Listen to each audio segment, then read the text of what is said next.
بسم اللہ الرحمن الرحیم۔ السلام علیکم۔ جیسا کہ ہم نے اکثر سنا ہے کہ فلاں جگہ پر فلاں شخص زندہ ہو گیا، اس نے مرنے کے بعد کا حال سنایا اور پھر مر گیا۔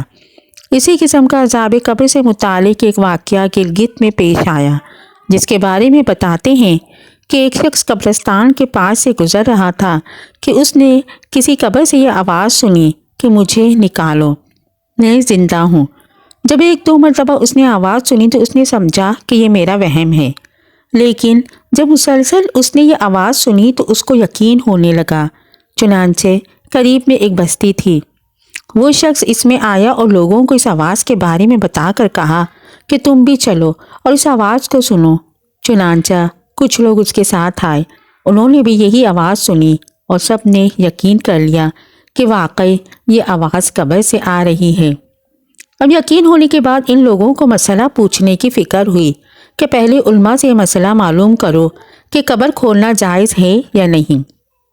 چنانچہ وہ لوگ محلے کی مسجد کے امام صاحب کے پاس گئے اور ان سے کہا کہ اس طرح قبر سے آواز آ رہی ہے اور میت یہ کہہ رہی ہے کہ مجھے قبر سے باہر نکالو، میں زندہ ہوں۔ اس پر امام صاحب نے فرمایا، اگر تمہیں اس کے زندہ ہونے کا یقین ہو گیا ہے تو قبر کو کھول لو اور اس کو باہر نکال لو۔ چنانچہ یہ لوگ ہمت کر کے قبرستان گئے اور جا کر قبر کھولی۔ اب جو ہی تختہ ہٹایا تو دیکھا اندر ایک عورت برہنہ حالت میں بیٹھی ہوئی ہے اور اس کا کفن گل چکا ہے۔ پھر لوگوں نے دیکھا کہ وہ عورت کہہ رہی ہے، جلدی سے میرے گھر سے میرے کپڑے لاؤ، میں کپڑے پہن کر باہر نکلوں گی۔ چنانچہ لوگ فوراً دوڑ کر اس کے گھر گئے اور جا کر اس کے گھر والوں کو یہ واقعہ بتایا۔ اس کے کپڑے، چادر وغیرہ لے کر آئے اور لا کر اندر پھینک دیے۔ اس عورت نے ان کپڑوں کو پہنا اور چادر اپنے اوپر ڈالی، پھر تیزی سے بجلی کی طرح اپنی قبر سے نکلی اور دوڑتی ہوئی اپنے گھر کی طرف بھاگ گئی۔ گھر جا کر اس عورت نے ایک کمرے میں چھپ کر اندر سے کنڈی لگا لی۔ اب جو لوگ قبرستان آئے تھے دوڑ کر اس کے گھر پہنچے، ان کو وہاں جا کر معلوم ہوا کہ اس نے اپنے کمرے کے اندر سے کنڈی لگا رکھی ہے۔ ان لوگوں نے دستک دی کہ کنڈی کھولو۔ اندر سے اس عورت نے جواب دیا، میں کنڈی تو کھول دوں گی، لیکن کمرے کے اندر وہ شخص داخل ہو جس کے اندر مجھے دیکھنے کی تاب ہو، اس لیے کہ اس وقت میری حالت ایسی ہے کہ ہر آدمی مجھے دیکھ کر برداشت نہیں کر سکے گا، لہٰذا کوئی دل گردے والا شخص اندر آئے اور آ کر میری حالت دیکھے۔ اب سب لوگ اندر جانے سے ڈر رہے تھے، مگر دو چار آدمی جو مضبوط دل والے تھے انہوں نے کہا کہ تم کنڈی کھولو، ہم اندر آئیں گے۔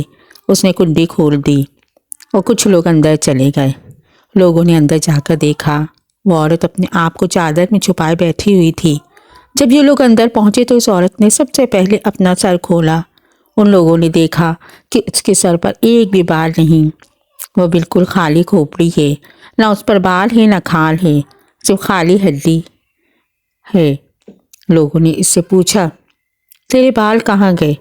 اس عورت نے جواب دیا کہ جب میں زندہ تھی تو ننگے سے گھر سے باہر نکلا کرتی تھی، پھر مرنے کے بعد جب میں قبر میں لائی گئی تو فرشتوں نے میرا ایک ایک بال نوچا اور اس نوچنے کے نتیجے میں بال کے ساتھ کھال بھی نکل گئی۔ اب میرے سر پر نہ بال ہے نہ کھال ہے۔ اس کے بعد اس عورت نے اپنا منہ سے کپڑا ہٹایا۔ جب لوگوں نے اس کا منہ دیکھا تو اتنا خوفناک ہو چکا تھا کہ سوائے دانتوں کے کچھ نظر نہیں آیا، نہ اوپر کا ہونٹ موجود تھا نہ نیچے کا ہونٹ موجود تھا، بلکہ 32 کے 32 دانت سامنے جڑے ہوئے نظر آ رہے تھے۔ سوچیے اگر کسی انسان کے صرف دانت ہی دانت نظر آئے تو کتنا ڈر اور خوف معلوم ہوتا ہے۔ اب ان لوگوں نے اس عورت سے پوچھا، تیرے ہونٹ کہاں گئے؟ اس عورت نے جواب دیا، میں اپنے ہونٹوں پر لپسٹک لگا کر نامحرم مردوں کے سامنے جایا کرتی تھی، اس کی سزا میں میرے ہونٹ کاٹ لیے گئے، اس لیے آپ میرے چہرے پر ہونٹ نہیں ہیں اور آپ نہیں دیکھ سکتے۔ پھر اس عورت نے اپنے ہاتھ اور پیروں کی انگلیاں کھولی۔ لوگوں نے دیکھا کہ اس کے ہاتھ اور پیروں کی انگلیوں میں ایک بھی ناخن نہیں تھا، تمام انگلیوں کے ناخن غائب تھے۔ اس سے پوچھا، تیری انگلیوں کے ناخن کہاں گئے؟ اس عورت نے جواب دیا، ناخن پالش لگانے کی وجہ سے میرا ایک ایک ناخن کھینچ لیا گیا، کیونکہ میرے یہ سارے کام